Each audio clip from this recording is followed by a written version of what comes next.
welcome. Thank you for joining us this afternoon. For those of you who don't know me, my name's Amy Stevens. I am Chief Exec of Gifted Philanthropy, and we are fundraising consultants. And I'm joined today by a long-term colleague, Paul Vick of Paul Vick Architects. Hi, Paul. Good afternoon. Thank you ever so much for joining us. As I say, we are talking today about ESG policies, but we'll come on to that. So we will record the webinar. It will be available on our website, on Gifted's website, and possibly also Paul's, but there'll be a link through, if not on Paul's website. So it can be watched back, or if colleagues wanted to join today but couldn't make the time, then they can watch that online. It'll be online in a couple of days. We'll do all the questions at the end of the webinar. If you could pop those in the Q&A and not the chat, hopefully it'll stop us missing any of those. But we'll get started. So let's skip through. There we go. Making sense of policies. So environmental, social, governance policies. No policy is particularly interesting in my opinion, but we have to do them, and we have to make sure they're there to make sure we are operating properly as charities or companies, operating ethically, and doing what we need to do to run the organisation properly. So today, as I say, we're focusing on the ESG policy. So first question, what is an ESG policy? So ESG covers three key areas. First of all, environmental. So what are you doing to ensure you're considering the environmental impact of your organisation? And that can range from many things. It can be, you know, our team are converting to electric cars. It could be we've decided that 50% of meetings will all be online to prevent travel. It could be that we're going to do things electronically and not send out printed media. It could be to do with your building. If you operate from offices or a venue or what have you, it's just to think about, you know, all those small steps such as motion sensitive lighting and what have you. Paul's going to talk in a lot more detail about the kind of things you can do with a building in terms of your environmental impact as we go through, but thinking about those small steps that you can take as an organisation. And what are your goals for the future? So, okay, you may not be as you know, carbon friendly, you know, environmentally friendly as you'd like to be at the moment, but where would you like to be and how are you going to get there? Then there's the social aspect. So how do you operate fairly? Are you inclusive with your recruitment, both of staff and volunteers, but also across the wider community as well? How are you acting in a socially responsible manner? And how do you want to kind of play your role in the community that you work in? And then governance. So strong, clear and regularly reviewed organisational governance. You know, it is essential, especially for charities, to make sure your governance is in place. What I would say is regularly reviewed. You know, people say, oh, we've got all our policies, they're all in place. But actually they were done 5 years ago and things have moved on since then, and perhaps the way you've operated has changed since then as well. So think about your policies, make sure they're reviewed annually across the board, not just ESG policies, all of your policies annually at either an AGM or a trustee meeting.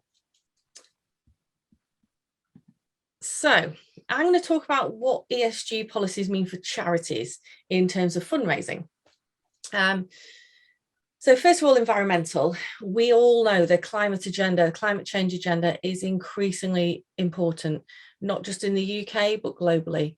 So whether you're a charity operating, you know, really locally within a small town or a city, to operating internationally or nationally, it's really important that everyone starts to think about climate agenda, because it will affect how people perceive you as an organisation. So supporters want to see that a charity is addressing their environmental impact, and whether or not that forms part of your organisation's core goals or not, people will want to see it. So please don't worry if you are an organisation that you think, well, we don't have anything to do with the environment. You know, we do X, Y, and Z. We, you know, help dogs, for example. We don't, you know, environment is not our thing. As an organisation, how you operate, you can still kind of demonstrate how you're addressing the climate agenda.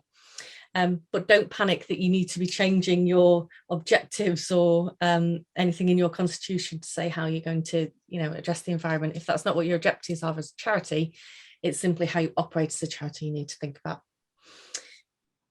It's really important for fundraising because most trusts and foundations have started to introduce environmental considerations to their application criteria. We've seen this over probably the last 3 years. It started pre-pandemic, but we've definitely seen it grow. So the big statutory funders, National Lottery Heritage Fund, Arts Council, etc., they have definitely upped their game and want to see how environmental considerations are built into applications. But even the smaller private funders have started to think more and more about it. So it will impact on your applications if you've not addressed your ESG policy. Interestingly, it's becoming increasingly important to corporates. So I was recently speaking to a corporate, a financial institution, on behalf of one of our clients to discuss support. And they said, see, it's really tricky for us because we're going for a net zero target by such and such a date. And actually, if we make a gift to a charity that has a terrible carbon footprint and isn't doing anything to address that, it impacts on our carbon footprint. So they are really taking into consideration which charities they're supporting. So it supports their agenda and their mission to become kind of carbon neutral, net zero. So super, super important that we think about this as fundraisers, as the leaders of charities, and how we manage it with each organisation. Then there's the social side. So what does that mean for charities and fundraising? So the general public and other supporters of your organisation would generally be reassured, of your validity, that you are, a good organisation to get behind and particularly put your money behind, if you have a good reputation for staff welfare. Charities have a real role to play in ensuring diversity without kind of forcing yourself down positive discrimination routes. But if charities can't be, acting ethically and making sure diversity and inclusivity is taken into account in recruitment of whatever that is, staff or volunteers, then, where are we going? Charities are supposed to be some of the most ethical organisations we have out there. And finally, don't forget your volunteers. We know as people working in the third sector, that volunteers prop up the third sector. A lot of charities simply wouldn't exist without them. So as a charity, you have a real responsibility for their welfare as well. It's not just your paid staff, but people who are volunteering for you. So what's your volunteering policy? How do you look after these people and make sure they're getting the support that they need? And then governance. So as I said on one of the first slides, good governance is essential in ensuring that a charity operates ethically. It brings the board together as well. So whether that's a board of school governors, a group of trustees at an independent charity, they're all working towards a common goal and working from the same criteria. Obviously, you need to meet certain criteria of the Charity Commission and any other governing bodies that your organisation sits in. The Charity Commission expects certain standards, quite rightly, and having your governance in place can help you achieve that. And then finally, knowing your policies. So ask yourselves as organisations, do you actually know what policies you should have in place as a charity? So some examples of that, as we've discussed, your ESG, but also thinking about gift policies. So how do you manage gifts? What happens when somebody wants to make a gift or a donation to your organisation? How will you process that? What are your criteria for gift refusal, if that is necessary? If you believe the source of the funds would negatively impact your organisational reputation. How will you thank people? How will you acknowledge gifts in terms of recognition? All that kind of thing included in a gift policy. Then some more standard ones: modern slavery, risk management. If you are an organisation a charity who makes grants, your grant making policy, reserves, obviously super important, trustee or board code of conduct, safeguarding. Lots of grant makers nowadays will ask to see your safeguarding policy when you submit an application. Equality and diversity, the dreaded GDPR and privacy, transparency, and of course that environmental sustainability that we're going to go on to talk about. Paul's going to talk a bit more about kind of legislation, what you do and don't have to do, and where we're at with that. And I think I'm now going to pass over to Paul's slides. I am indeed. Over to you, Paul. Thank you. So that was really interesting framework, and sets us up really well for some of the things now. For many people out there, and you may not be alone there, lots of people are grappling with the issue of what ESG is and what do you have to do and what don't you have to do. At the moment, so the background to it really is that in particular, it was through the investment groups, the finance sides, that they have introduced it, and that's sort of come down. And it's on a basis really of what's appropriate to you. So making it meaningful at this stage is what perhaps counts. And I'm just going to run through very quickly what we might know already. So development that meets the needs of the present without compromising the ability of future generations to meet their own needs. The Brundtland Report, 1987, so quite a long time ago, and that's where they started talking about sustainability with their three sort of prongs, if you like, the environment, social, and economic. In particular, the environment and the social have come up the agenda, and the economic should fall out of those, not necessarily compromise those. But what isn't often reported is this second phrase on the slide, that the technological challenges of renewables are minor compared with the challenges of creating the social and institutional frameworks. So in other words, the technology will be there and we can do this. It's actually the organizational side around it that will hold it back. And here we are in 2022, some 35 years later after the Brundtland Report, and we're just about starting to address this stuff. So there's a lot of thinking out there. You will have been aware of a lot of these things already, I think. So the UN, the United Nations Sustainability Development Guidance is one of the main sort of benchmarks. So it's sort of agreed across many academics around the world. And out of this, later on, we had 1972, they're the limits of growth. It's not just about growth in GDP terms. You know, there are boundaries to the planet, and once we go over certain these boundaries, they won't come back by themselves. So, you know, we've got in red there items where it's felt that we've sort of gone over certain boundaries, particularly on nitrogen, biodiversity, and the climate crisis is right up there as well.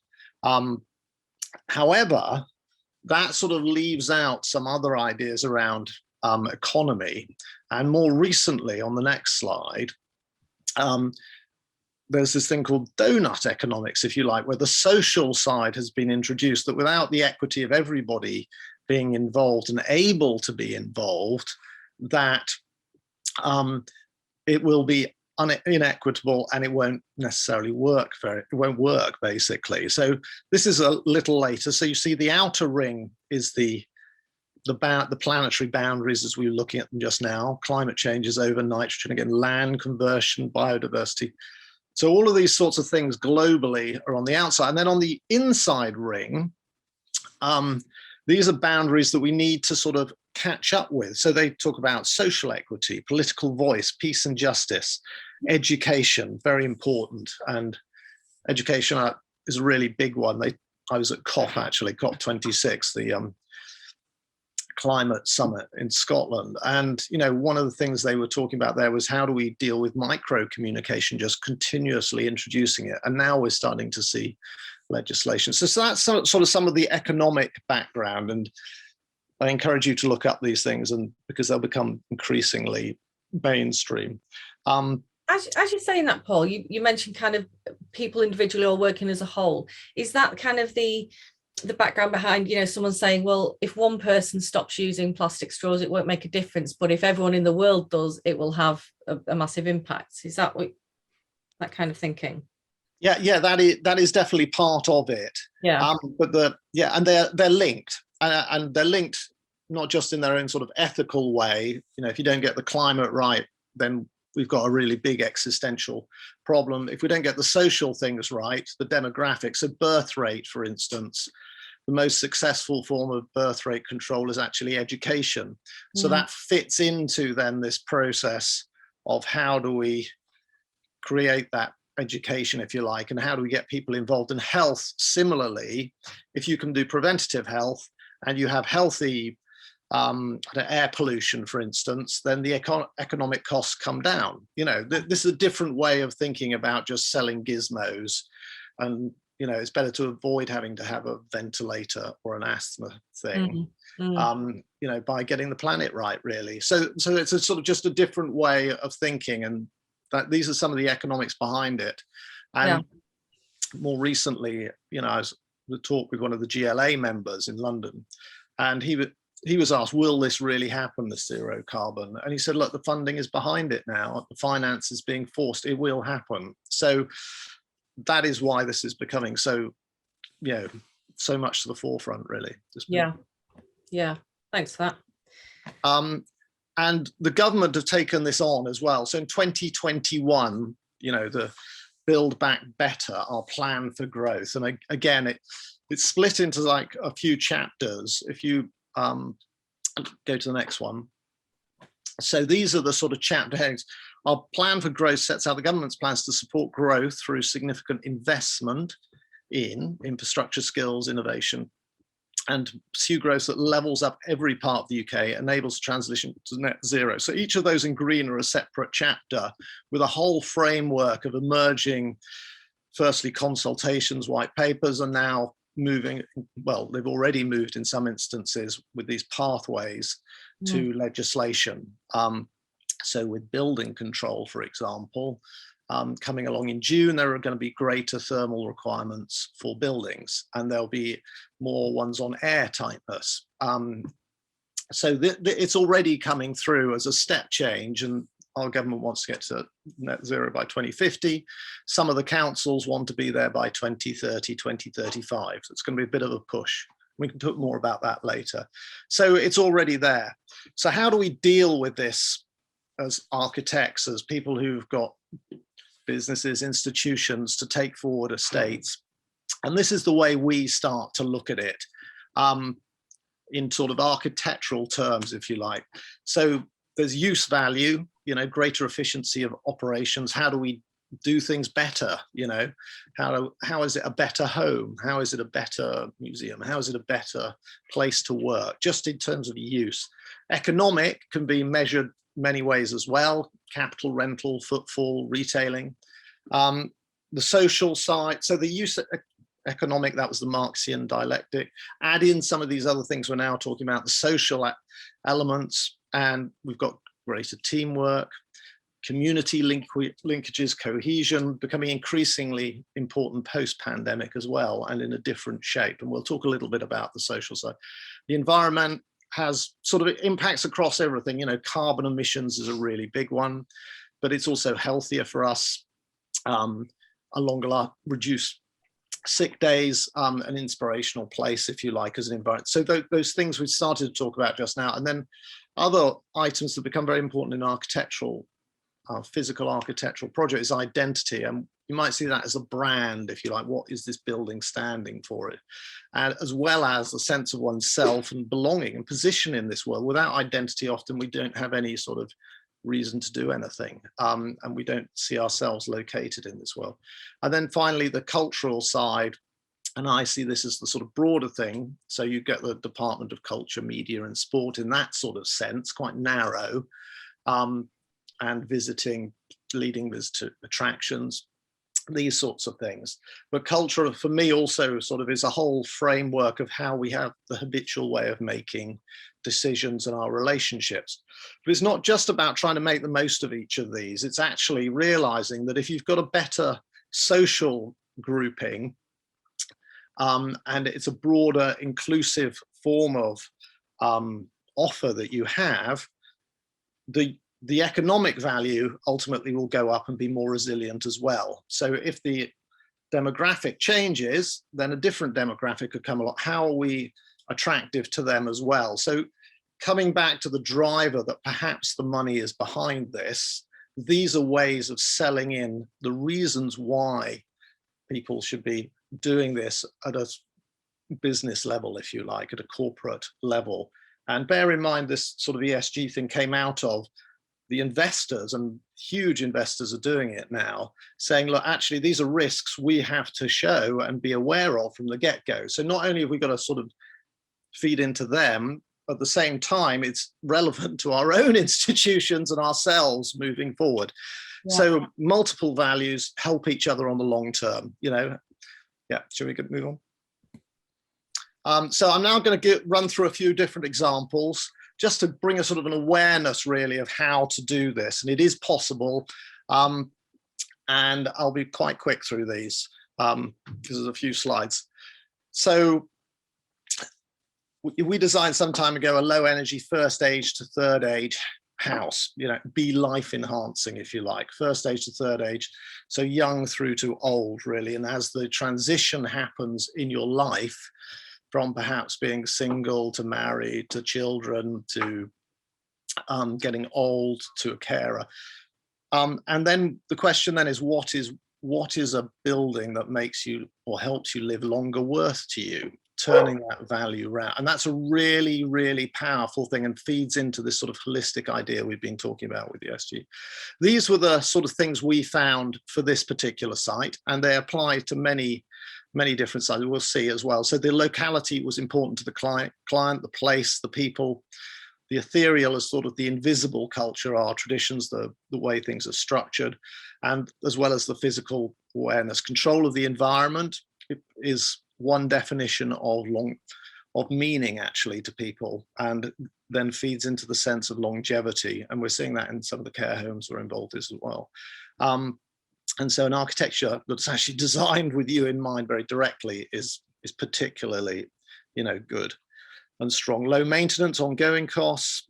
In this case, there's a densification. We split a site and there was no acquisition costs. And there was a desire to stay in the house for a long period of time. And they found, particularly with the older groups, staying at home and being more able to do that in the same way as going out and being able to visit things. It also allows, again, this longevity to take place. We allowed for 3 beds, which allowed for a whole range of different uses, as well as then physically this fantastic light that we bring in. And that's often seen as an opposition to creating a low energy home. You could create a low energy home with no windows, but that's not really going to be very uplifting. And that link to nature. Yeah, and there's the ability to change the architecture, and that might be as simple as fitting grab rails in WCs, because we've already made the doors wide enough. We've already made the fittings suitable on the standard stuff. Yeah. Yeah. Well, hang on. There we go. Yeah, so this is it from one side. It's quite private. It's low. It sits in the landscape. It's got a reflection pool on this side to bring light deep into the property. The reflection pool is also a way of gathering rainwater that then is recycled as grey water within the house. Next. This is the house itself. So on the north side, at the top of the screen, there's a long sort of stretch, and that sort of has few windows, which is, and then as we come round, this bit that sticks across to the bottom shows the living room. Yeah, the next slide's good. And so the cellularity, which creates an automatic form of insulation because of the size and the breaks in the movement of air, is on that one side. And then, so this was a light study done for June at 9 a.m.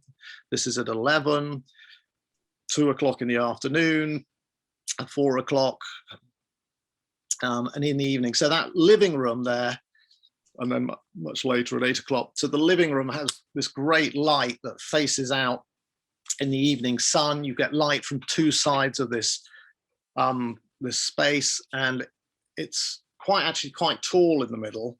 It's about 4 or 5 meters high, although it comes down quite low at the eaves. The result of that is it feels a huge space, but actually it's quite intimate, and that's quite a difficult balance to create in making it desirable. This is it from the outside. Yeah, next. This is it. Yeah, and this is the main space. Yeah, next. And there, yeah, if you go back one there, actually there's a, and then at the time we also put in a small home office on the right, and you can see, and that opening there is about 4 or 5 meters wide as well, with big sliding doors. So this was low energy passive house. That shows the just the roof detailing and how we brought light in. This is the reflection pool. Yes, it's low energy passive house, AECB, and again, it's very possible to do, and that was done at quite a low cost as well. And cost is often seen as one of the barriers to being able to do this. And we can talk a little bit more about those strategies later on. This one's a new build in a heritage setting and some regeneration. It's a 22-acre site. And we did a vision for this about 7 years ago. Just stop there for a minute. And yeah, it's in a pretty bad state. It was in this part of the country in Northampton at the end of sort of 18th century, because then, so in these big buildings on the right and left, the artillery would come through and go through the end walls there. You can just see that have been blocked up with horses, with the artillery, and then they go out the other end again. So they could easily get to the coast in case of Napoleonic invasion, and also at the same time, if there was civil unrest, basically. So it's an amazing site, and it was the place where Churchill would have gone in the Second World War. How do you bring this back to life? And you can see that that's a terrible sort of, it became a lorry park when it was demilitarized. So how do we bring it back? And if you just go back one. Oh. Yeah, so what we've done here is we've reused those main buildings in the middle. And we did a vision, and then we've got permission sort of one at a time, and that's still ongoing. Some for curated retail, some for fast office broadband. To the left is this low energy sort of independent living based on this model that you just saw that was developed, with a care home in the bottom left hand corner there. And then to the north on the right hand side is low energy family homes. So again, we're trying to create a whole demography there really of how do we make this happen. And then the question of footfall, the sort of social side of it as well. Beyond that is, you know, the ethereal culture. This was, so they already had pageants and the like coming through this site. So how do we re-encourage those? How do we keep wider people? And they found that there were like 2,000 people who'd probably worked on this site at various times, and their families, or you know, the children of the children. So there's a whole sort of invisible heritage there that we can draw on to feed into the positive heritage of the future. Next. So yeah, this we cleaned up, we've tidied it up. It's all grade 2, so quite protected. They have swans in the middle. It's an utterly stunning place to be, and it was the first and only of its type really. Later on came Plymouth, later on came Woolwich. On the right hand side then, you see at the end under the number 1, we can reclaim some of those entrances to give greater permeability into the buildings. And then a later phase on the right hand side, you can just see an entrance to the boutique hotel, small hotel that would then service the whole sort of office area here, again creating as much footfall and a reason to stay on site. Yeah, this is the lower terrace. It's wet, it's used as caravan, it's a mess. Yeah, the next is fine. And you look out over the valley, again, a sort of protected view, looking out and looking in. And then the next. So it can become this, with these houses subtly put in for independent living. Again, on this notion that it'll help people to live longer. Next. And the care home, you know, the relationship to the heritage here was, in building this, we would open views to, this was a bastion at the corner of the wall, which is in a terrible state. So it would allow that, in conjunction with the building, the new build, to then be recovered and be appreciated really. Yeah. So again, these are ways of making them attractive really, and bringing people back. This is new build. The lesson here, I think, is don't build what you don't need. This was a studio theatre. The reception space here is semi-outside, which is what you're looking at here. And there's no expectancy for it to be heated. The cost is less. So you win in many ways. And yeah, and it was also, we could project outside if we liked from the left onto the white wall on the right. Next. This is an example of new and old, not protected in the listing sense. We were approached by a global telecoms company, and they ran it. So we want an identity piece. We've just got hold of the building on the right in ownership. We're already in the left-hand building, and we want a glass bridge. And this is a firm that is in the UK and serves the White House in the States, for example. And they wanted something that represented them and could bring back, was an attractor both their clients and them. Yeah, next. So this is it from the roof. Next. And then the spaces inside the offices, the workplaces, they've a lot of light. In this case, we said to them, well, actually, you've got space in the roof here as well as the bridge. What does it connect? You can get rid of a reception. Actually, they're multi-format, and it's just a lovely place to be. And they got extra space here through certain planning things that we worked out for them. The refectory was very important. The thing that perhaps is most different about this is we're using the refectory as a front of house as much as back of house for staff. So clients could come here and visitors. We have different formats for it. So there's a big table in the middle. There's smaller ones on the left. Go to the next one. The little booths as well, straight opposite. And at first we did loads of studies around what size it should be. And if everybody was going to sit down, then they would just have taken up too much space, as it turns out. So they agreed on 3 sittings, and if everybody was standing, say for a corporate event, award ceremony, they could all fit in here. So there's ways of just trying to keep people on site, if you like, particularly important now as a social thing as we try to create footfall and coming back. Yeah, next. This is it at night. Next, who wouldn't want to be working there, It was just fabulous. Yeah, next. So this is a project for a church, and this again has all so many of these strategies for dealing, but this is protected now. So we've got a slight differences in how we go about it. It's in Knightsbridge, so Amy and I worked on this together. This is the historic development, so you can see the red bits in 1870 something was added on. We had various corners of that site that we're trying to join together. So we took the notion of, this is Salisbury Cathedral, of a cloister, just on the south side, and then applied it to St. Paul. So we've put the cloister on the outside, if you like, and proposed at the bottom an external ambulatory walkway. In the corner on the top right is a new music school, and on the left we've created a new welcome and moved the parish office there, which works well with entrance and welcome and appreciating it. So what we went through with them was, it started with me asking them the question, actually quite challengingly, what is your relevance and what's it going to be? Because if you're not careful, you're going to be sort of out of business. And to their credit, they came back to me and said, well, we think these are our strengths.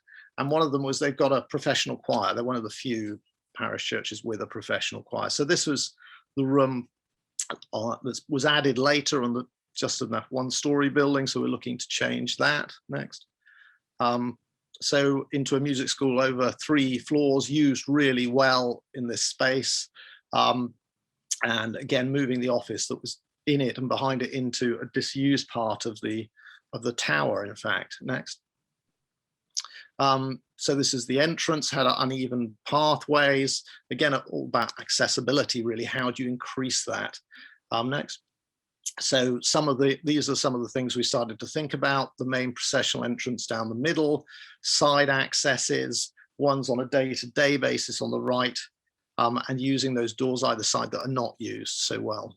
And similarly, looking out, how can you sort of create welcome and also security effectively with minimal number of staff, so that it becomes a sort of natural form of welcome. And what they say about welcome is, if someone has a a really great welcome, and that includes the people and the architecture, then they're more likely to come back than any other single thing that your experience gives them. I mean, it's a really powerful thing to know for any organization. And with the office, we redid their welcome as well. Didn't show you that. Yeah, so next. So this is the sort of state of it. There's cracks everywhere. It's old. It has some fantastic heritage. The floor goes through the middle of the windows. All sorts of things are going on there. Next. And this is the unused area under the tower. It doesn't look great. You can hardly see it all, and it's not used that well. It's largely used for storage behind there. So how do we make more of this asset? So this is the view down the nave with the tower at the back there, that space. So we adding in extra floors, putting the parish office there, meeting rooms. And part of their wider program was we want more meeting rooms, more one-on-ones, more groups, not only for themselves, but also for creches and possibly even for renting out for corporates, although that was lower down. And then on the left-hand side. Sorry, did I jump too soon? Yeah, that's all right. On the left-hand side, we've added in a partial basement under the church with a walkway, and we'll come back to that in a minute. And then you can see here the office sort of spaces being created under the tower in the middle there. Yeah. Next. And that is the view from looking down from under the tower. So actually the amazing view was not really fully appreciated, but it's really rich interior. And it's an amazing church. You know, they were fighting over the fact at one stage they even had a cross on the altar because they thought that was too Catholic and Popist. So, you know, there's a lot of tension and history within this amazing place, really. Yeah, next. I think one of your earlier slides, Paul, just to jump in, I think it really links back to the social side of it. So yes, you know, thinking about how we're treating people, but also who's visiting and the use of your building.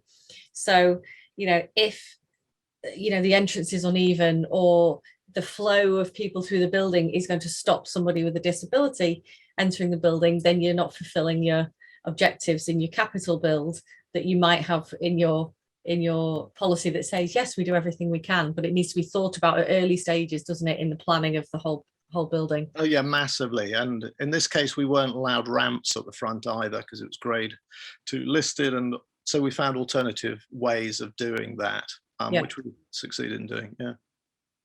So this is where the south sort of aisle is outside, and that was going to be part of this linking up, if you remember, that external cloister.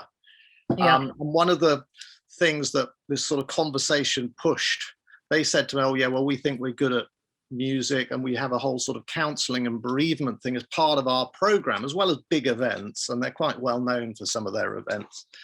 And they've had politicians there from Thatcher, and as well as, you know, it just goes on, and Winston Churchill attended at various. So it's got a strong history, but also of musical events and weddings and all these sorts of things. And there's nowhere really for them to go afterwards to socialize, as well as other concerts.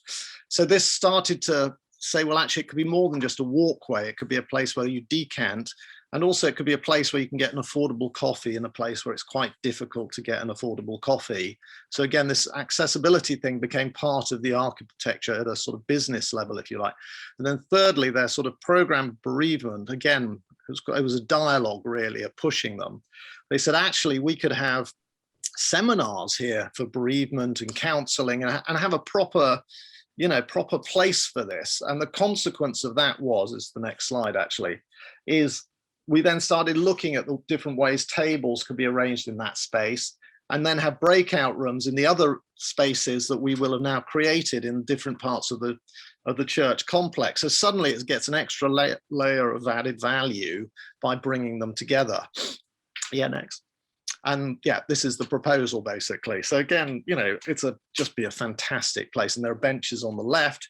You've got to focus on an existing cross again, which is protected monument. And then you've got the sky, the light, and you've got a tree. I mean, it's just fantastic sort of experience of being connected, really. And in terms of, just go back there on one thing, here you've got on an environmental level, and you've got the historic listed church, you're recovering a garden that's not used at all, really. And then those panels on the left that you see at low level behind the bench are part of the airflow system, behind which are ducts to allow the ventilation to happen. So again, it's quite subtle, but it can all be done basically. And we will have shading as well that goes behind that lip on the right and that can come out as well. Yeah, no, it'd be an absolute fantastic space. It can be used to day, for coffees, for conference, for meetings. Again, it then links the place up. So it becomes very, very useful. Yeah. Yeah. So a summary of some of the strategies that you've seen, one of the statistics says one of the main reasons people don't go down this route or haven't in the past is because cost is in the way. So you can have strategies that are both address climate action and inclusive, but actually save money and save cost. And not many people know this. And a lot of the industry is about selling you a better ventilation system or a widget or something that's lifetime, may never recover the carbon even in its own lifetime, and photovoltaics is one of those controversial things where it might take 18 years to get back the energy or the carbon emissions to create that thing in the first place, by which time it may not work. So I'm not against them per se, but you just have to be very conscious about what you're doing. So these are the strategies that we have talked about just now, and it's perhaps worth taking away. The fundamental, the cost of not living shorter, or the value of a building that helps you live longer. That is a really fundamental thing. If you can create that in your buildings, and I've sort of started to demonstrate how that is done, but it also has an effect on users and staff and their costs and productivity and people wanting to be there. The full use of assets, we've talked about densification, talked about using spaces that aren't well used, we've talked about using more than one space without ruining the architecture, in fact, adding to it. These sort of value-based as well as simply the cost. Embodied energy over time is really interesting. So concrete has been around since Roman times. So if you often buildings get, they have a design life, and you can put that in the briefs with people. So if it's a very short design life, then you're going to use that energy again to rebuild it. But actually, if you've got a very old building, and we've looked at a few already here, trying to reuse them is a really efficient way of doing so. And it's not always that easy to be able to do environmental strategies with listed buildings. So in some of the examples I've shown you, you were allowed to insulate inside a building. Other times you weren't, because you have to be able to see the brickwork. So these are some of the things that we can work with and discuss how to do it. Don't build what you don't need, absolute classic. And that's not a race to the bottom. It's actually a race to often expectancy. So the example of the entrance to the theatre, where it was largely outdoors, is perfectly acceptable. In a church, you're in pews, and often these old buildings are cold. So how do you deal with that? Maybe the first step is to stop lots of wind. Fabric first. What this is about is increasing insulation primarily, so that you don't need so much heat and active energy measures. And insulation tends to be cheap. It's a great way to start. Passive approaches using the great force of natural ventilation. As I see it going through the processes to zero carbon as an economy, most people are struggling to get to the first chapter where building regs aren't quite yet. But then you have to go beyond that, and you have to be very careful about these active measures, like I was saying, like the PVs. Pathways to net zero. So if net zero is about zero carbon emissions, and it's net, so you can offset them by growing trees or paying to do things that absorb carbon, and there's a whole world out there of that. There is only a limit to how much that will work. And if these trees already exist, you're not actually really adding to the benefit of low carbon. So in due course, we're going to have to find ways to reduce that as well. And finally, and I think this is the thing that I want to leave you with really, this is all about awareness of how to do this, and it can be done, and there's an ambition to do it, and the finance is being moved into it, both with carrots and sticks, and hence the ESG, and we can be carbon negative effectively, and we can produce energy rather than just absorb it, and all these sorts of things. So we're positive with the way we treat our environment, really. Yeah, so those are ways that we can actually save costs, create more value, and there are lots of values, as you saw at the beginning. Yeah. Of course. And then, so there's quite a lot going on there. So the question to you might be asking, well, where do we start and how do we get this going? And what's the team that does this? So feasibility is usually the first bit, a study of what is possible, really, the art of the possible, the limits, the risks, the opportunities, in the same way as we discussed about a whole sort of idea of what St. Paul's as a church might be, or the regeneration of the Royal Ordnance, just as a whole, understanding that, and then seeing what benefits can be created. And yes, the right architect helps you navigate the space between these invisible, the needs of your audience, staff or client, if you like, to the physical structures, and they are totally interrelated. And then it should also help you with budgeting, cash flow, prioritization. So doing things in the right order and spending money as you need it in the right order is utterly essential to getting through it. And you could have over 20 consultants at any time. I've listed some of them there. So you just need to employ them at the right time with the right scope, and that will be targeting them. And some are after planning permission and some are earlier. So planning permission. For most of these projects, you will need planning permission. It's a statutory requirement. Without it, you can't do the project. And it's you've just got to be careful you don't end up having to do it twice if you don't get it right first time, really, and work collaboratively with the planners. But from the grant making and the investment point of view, it's a definition of viability. So it is an inherent part of doing that, and I can't stress how important that is to getting. And if you can get more out of it and everybody's happier, including the planners and this wider envelope of society, then you're onto a winner, really. And we bring you 100% planning permission record, and the reason we do that is because of all this background that comes into it. That's the outcome, really.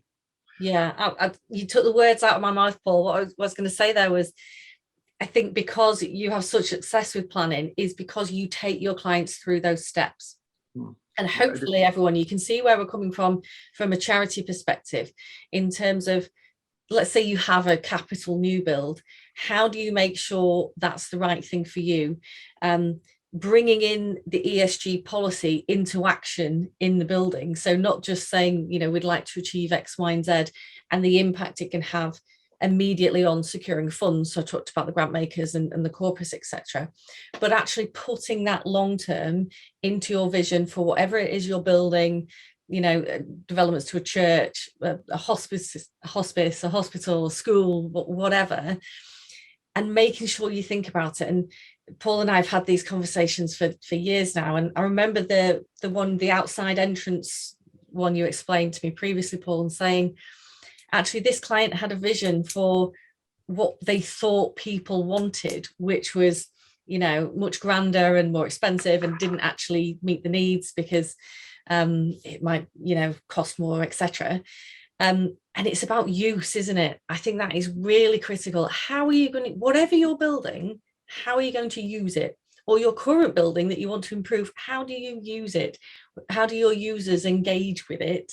And that will help with the right plan, won't it? That's my real takeaway. And then bringing that back to fundraising. As fundraisers, we work to a vision quite often.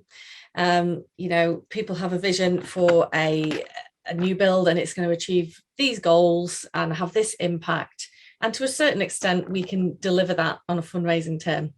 But when it comes to delivering capital and how that pans out and how the costs pan out, it's really helpful to go through this process so that when the fundraising vision in its detail is put out there, which, as we know as fundraisers, we need for kind of grant applications, it's clear, we know what the vision is, it's been thought through and costed, etc. And we're asking at the right time then in this plan that Paul's talking about here with, budgeting and cash flow, we're going to fundraise at the right time with the campaign.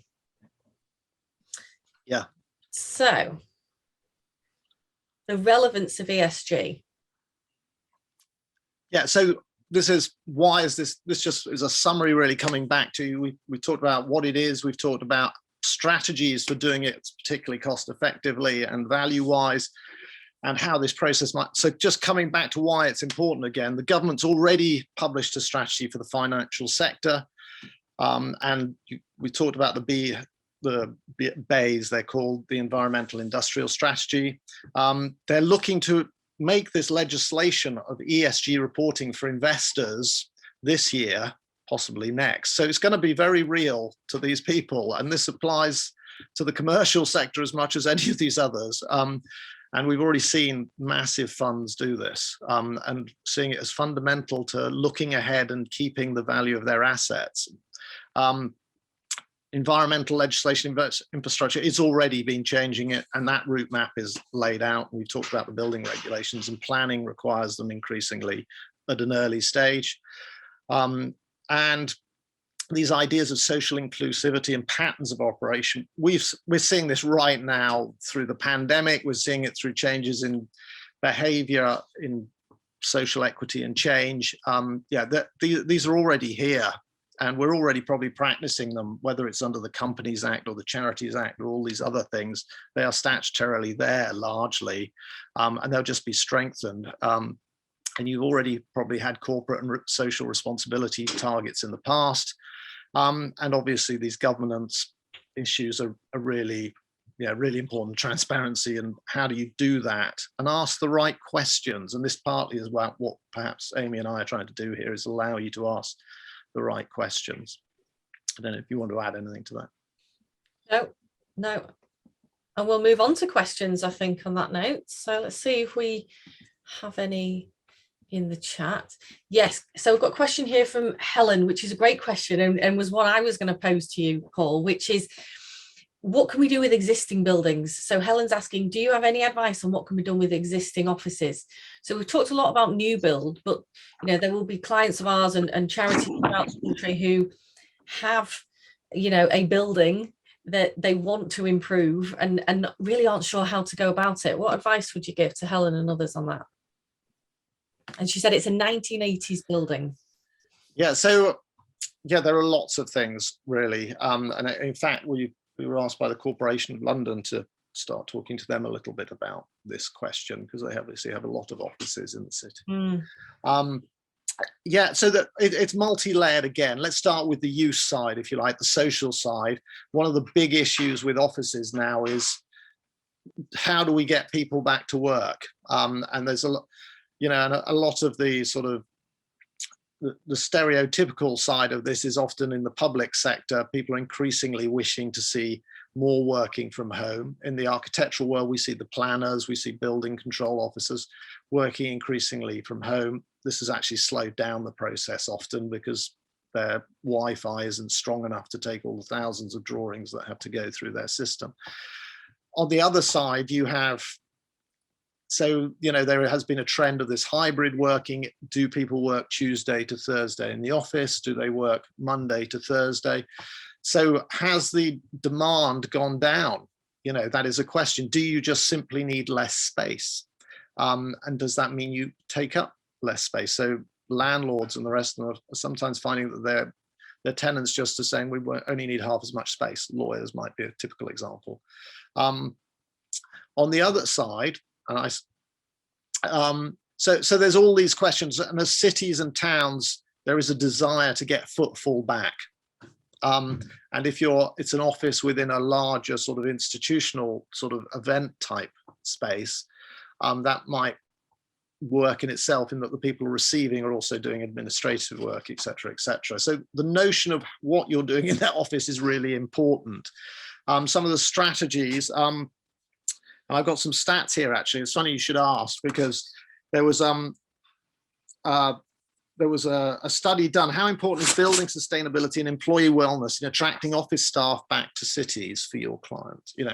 So, and 94% of people said that for wellness, so this might be air, light, quality, these sorts of things, that it was either crucial or important or fairly important for them to have the wellness criteria there. And for the sustainability, it's slightly low, it's about 73%. So that's still 3/4 of people. But at the same time, as policymakers, people want the high street to come back to life. They want the corner shop. So PwC massive accountancy firms, people all over the place, have said they're trying to get people back. And I think they said on the weekend that they had like 60% now return. And they were saying, unless people come back, unless you get to that critical mass of people, then people won't necessarily want to come back, because there's a whole social world and people experiencing the sort of outer space.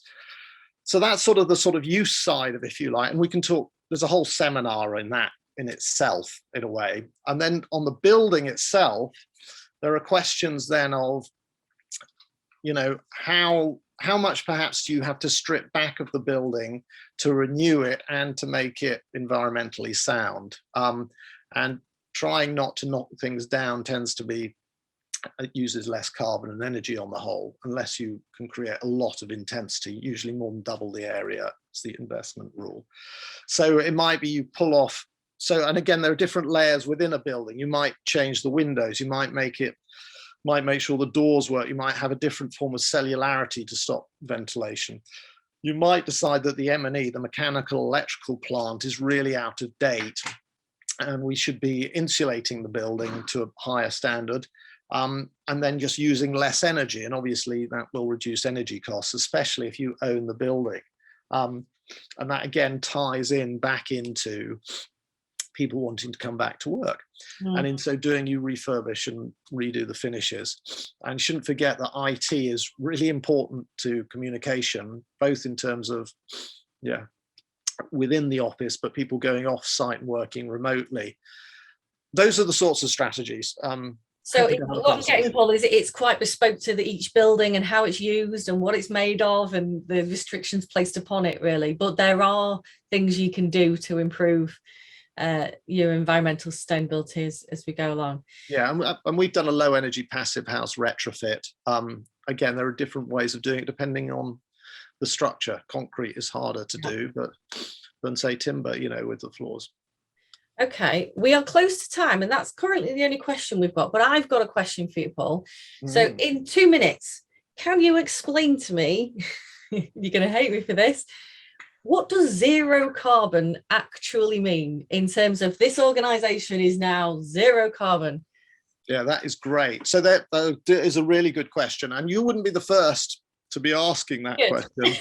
And people continuing to ask this question, because in short, they're talking about zero emissions of greenhouse gases that go up in the air, carbon, methane, nitrous oxide, various things that heat the planet up because solar rays come through into the earth and create climate change through warming, melting of ice caps, extreme weather. So that's what the emissions are, and carbon is a main one, really. And so what does that mean by net zero? So obviously anything we do pretty well will give off carbon, because we're human beings and we give off carbon dioxide, and there must be a world that photosynthesizes, which is what the plants do, to take away the carbon dioxide. So what they're saying is, how can we say, if we look at our project, by the things that we do, we are not giving off more carbon? And that is where the offsetting comes in, where you might sponsor someone building or growing a forest, for example. But there are ways to do that. And what's slightly complicated by it is certain measures out there, and there are lots and lots, and I can talk to anybody about these later, of how to do low energy buildings. Sometimes they're not always as good as they should be. Most of these measures are, and they have different measures of what they call zero carbon, but that is the principle of it. Yeah. Thank you. Thank you very much. Well, listen, Paul, thank you so much for sharing your knowledge and your insight with us today. It's super important for us as fundraisers to start thinking about this, both, as I said, for the operation of the charity, but particularly if capital works are planned. Paul and I are happy to take any further questions offline. If you think about anything, I think, oh gosh, yeah, how do I manage this? Our details are on screen here. As always, you can get a copy of the gifted books, including our new book, Gifted Asking, if you email my colleague Julie. And Paul will be at the Museums and Heritage Show in a couple of weeks' time, if you want to stop by and have a chat with him. But thank you ever so much. As I said, the recording of this will be online in a few days' time. And thank you for joining us, and have a great afternoon. Yes, good afternoon. Thank you. Bye, everyone.